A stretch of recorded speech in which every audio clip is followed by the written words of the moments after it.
Hey, excuse-moi, je suis sur un autre projet, mais par contre, il y avait un épisode la semaine dernière sur le projet que t'es en train de regarder actuellement. Là, t'es sur l'épisode 2, donc si tu veux voir l'épisode 1, bah c'est par là ou par là, je sais plus, comme d'hab.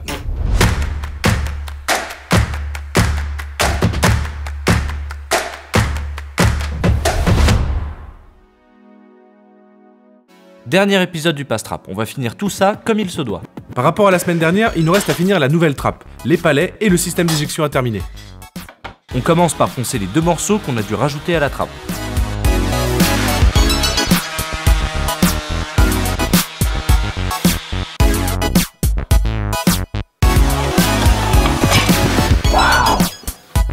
Enfin, on la coupe à la bonne hauteur.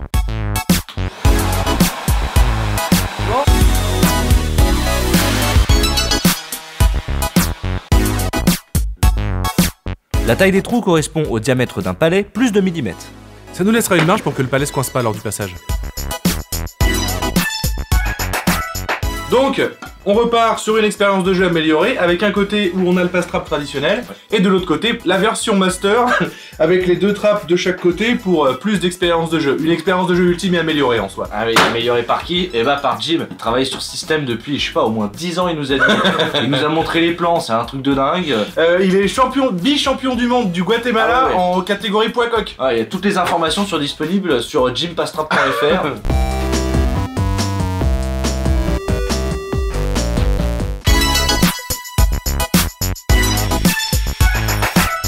Ces petits trous, ils vont être utiles pour... Non, arrête, je te coupe tout de suite, ils étaient inutiles. Ouais, c'est vrai. Et comme pour la première trappe, évidemment, on sort la scie à ruban. Les découpes seront bien droites. Pour ceux qui n'en ont pas, vous pouvez aussi utiliser une scie sauteuse. Et sans oublier que la scie à main, bah ça marche toujours. C'est juste plus long.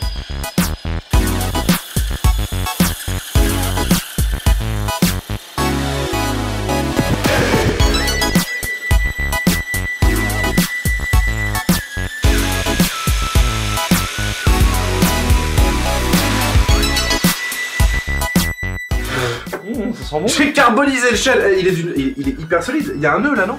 On a un bon petit fumet dans le nez. Ouais. Nous on démarre les barbecues comme ça. À la scie sauteuse. Rappelez-vous toujours qu'une bonne râpe, c'est la vie. Ouais, il faut la technique hein, aussi un peu. Il est dur mais il se ponce bien donc ça va. Oui, étonnamment. Vas-y. Et bah voilà. Et bim. C'est bon Maël. C'est parti pour des années à chanter, je suis content, merci, c'est super. Je m'abasse,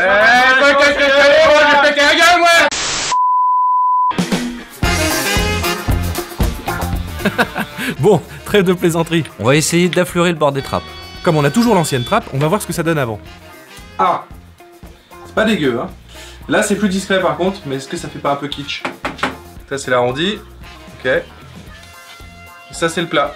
Vous voulez faire un live Insta? Nous on a une petite préférence pour ce côté-là qui est le côté droit, mais le côté rond peut être aussi très sympa, il y a certainement des avantages. Donc cette fois-ci au lieu de faire un live, pour que tout le monde puisse répondre vraiment le max de personnes, on fait un petit sondage sur Insta directement. N'oubliez pas de nous suivre si vous voulez participer à ce genre de petit sondage. Et Vous pourrez choisir entre la coupe à 45 ou la coupe arrondie. C'est parti, on y va. Et le temps qu'on bosse, on revient dans 1 heure, comme ça on voit ce que vous avez répondu et on choisit. N'oubliez pas que vous pouvez nous rejoindre sur Insta pour participer activement à la conception des DIY. Ouais, comme vous le voyez, on y fait des sondages, des lives, bref, vous aurez des exclus sur les épisodes. Votez, votez, votez. Bam bam bam bam bam pim pim pam pam. Y a plus qu'à mettre le petit élastique qui Ouais. fait un petit peu tout l'intérêt du passe-trap. Exactement. Du coup on met les élastiques là. Bah ouais. Attends, on a même pas essayé. Là les gens ils sont en train de répondre au sondage mais ils ont même pas vu si ça rentrait dedans. Si, t'as essayé? Hors caméra.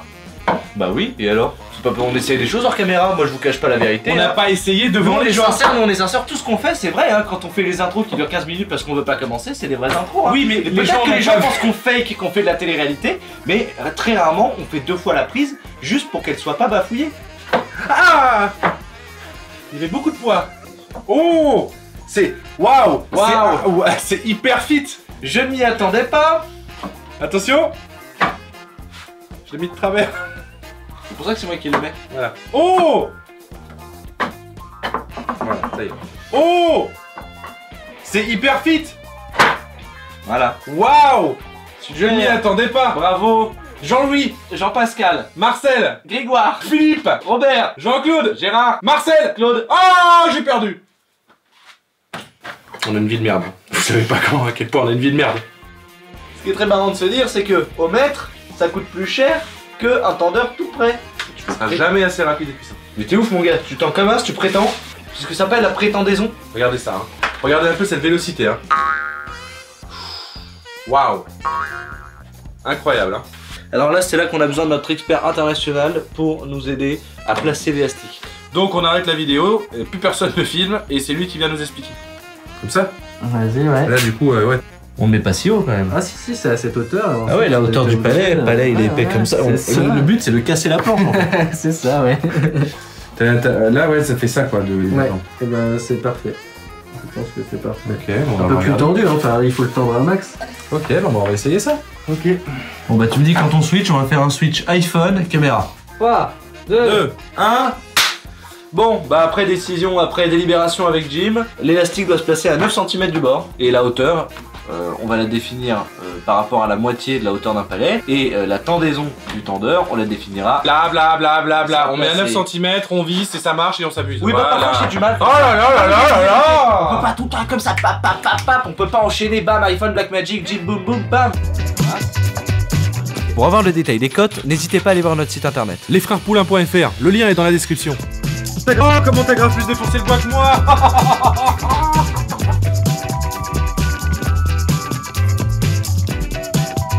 On effectue un premier test sans faire de nœud à l'élastique. Comme c'est concluant, on perce tous les trous et on attache définitivement le système.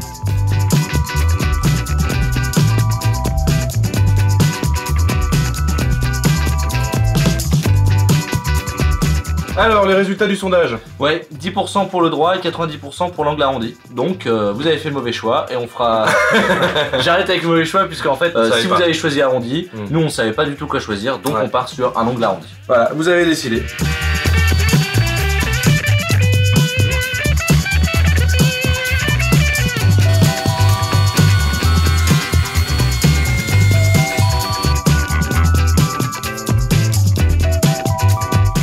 Lorsque tout a été défoncé, on frotte toujours au papier de verre afin de bien lisser les arrondis. Alors avant de découper tous les palets à la CNC, on va d'abord faire un essai avec le trépan et une chute, en l'occurrence l'ancienne trappe.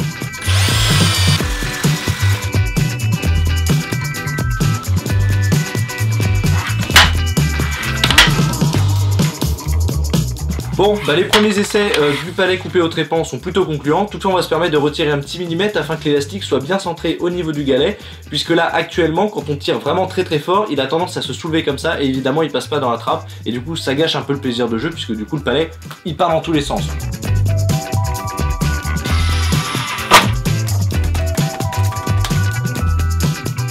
Je viens placer la tête de ma fraise dans le coin inférieur gauche, c'est comme ça qu'on va le définir dans le logiciel, et ensuite du coup ça permettra à la CNC de se repérer sur la planche de bois. Son 0, il est lower left, c'est-à-dire inférieur gauche. On va changer de fraise entre les types de découpe. D'abord, on utilise une fraise de 3,8 mm. Ça permet d'enlever plus de matière plus rapidement.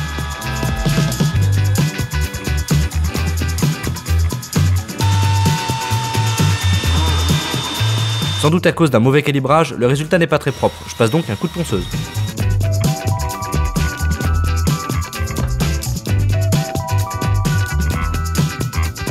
Enfin, pour les découpes, on passe à une fraise plus longue et de 1,5 mm de diamètre.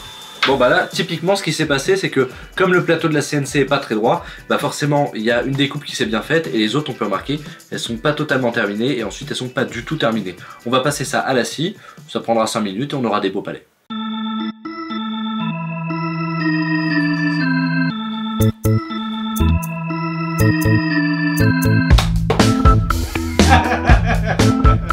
J'en peux plus de cette famille, sortez-moi de là.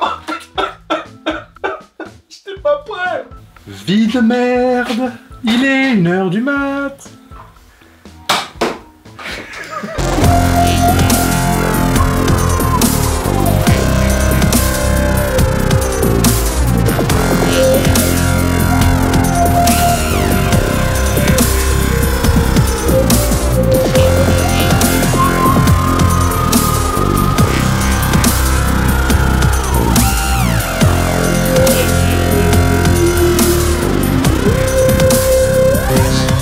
J'en ai profité pendant que Baptiste était sur la scie à ruban pour essayer d'affleurer les bords des palets et il s'avère que c'est plutôt sympa, puis ça va nous faire gagner beaucoup de temps parce qu'on va pouvoir enlever tout le petit bout qui sert à rien et ça donne très fin. Hein Baptiste Je suis le mangeur de bois.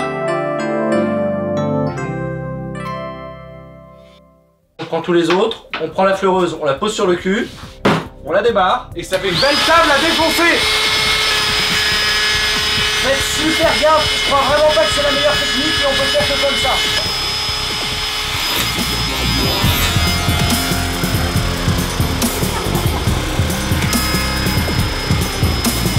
Comme pour les bords du pastrap, on utilise une fraise arrondie afin de donner un bel aspect fini au palais. Bon, du coup, c'est un travail avec 4 mains, même si ça paraît pas très logique à l'écran, vous pouvez pas vraiment ressentir ce qu'on ressent, mais il y a beaucoup de force qui revient, et donc sur les grands, ça va parce qu'on pouvait les maintenir et qu'on avait une bonne prise. Sur les petits, on est obligé de ruser en mettant une vis et en serrant. Et le problème, c'est que si je le fais tout seul, l'inclinaison n'est pas bonne et je peux pas tenir la fleureuse en même temps. Donc à 4 mains, comme ça, on peut tous les deux travailler de concert. Et puis surtout, même si on essaye d'être le plus drôle possible et le plus dynamique possible, hein, et bah il faut toujours faire attention aux mesures de sécurité. Même si là, c'est pas du tout sécurité, mais on fait le moins de conneries possible parce que c'est dangereux. Et qu'on respecte jamais les mesures de sécurité. Donc... Non, mais on a des lunettes. Oui, c'est normal, je me suis pris un sharpnet dans la gueule et ils n'ont pas vu.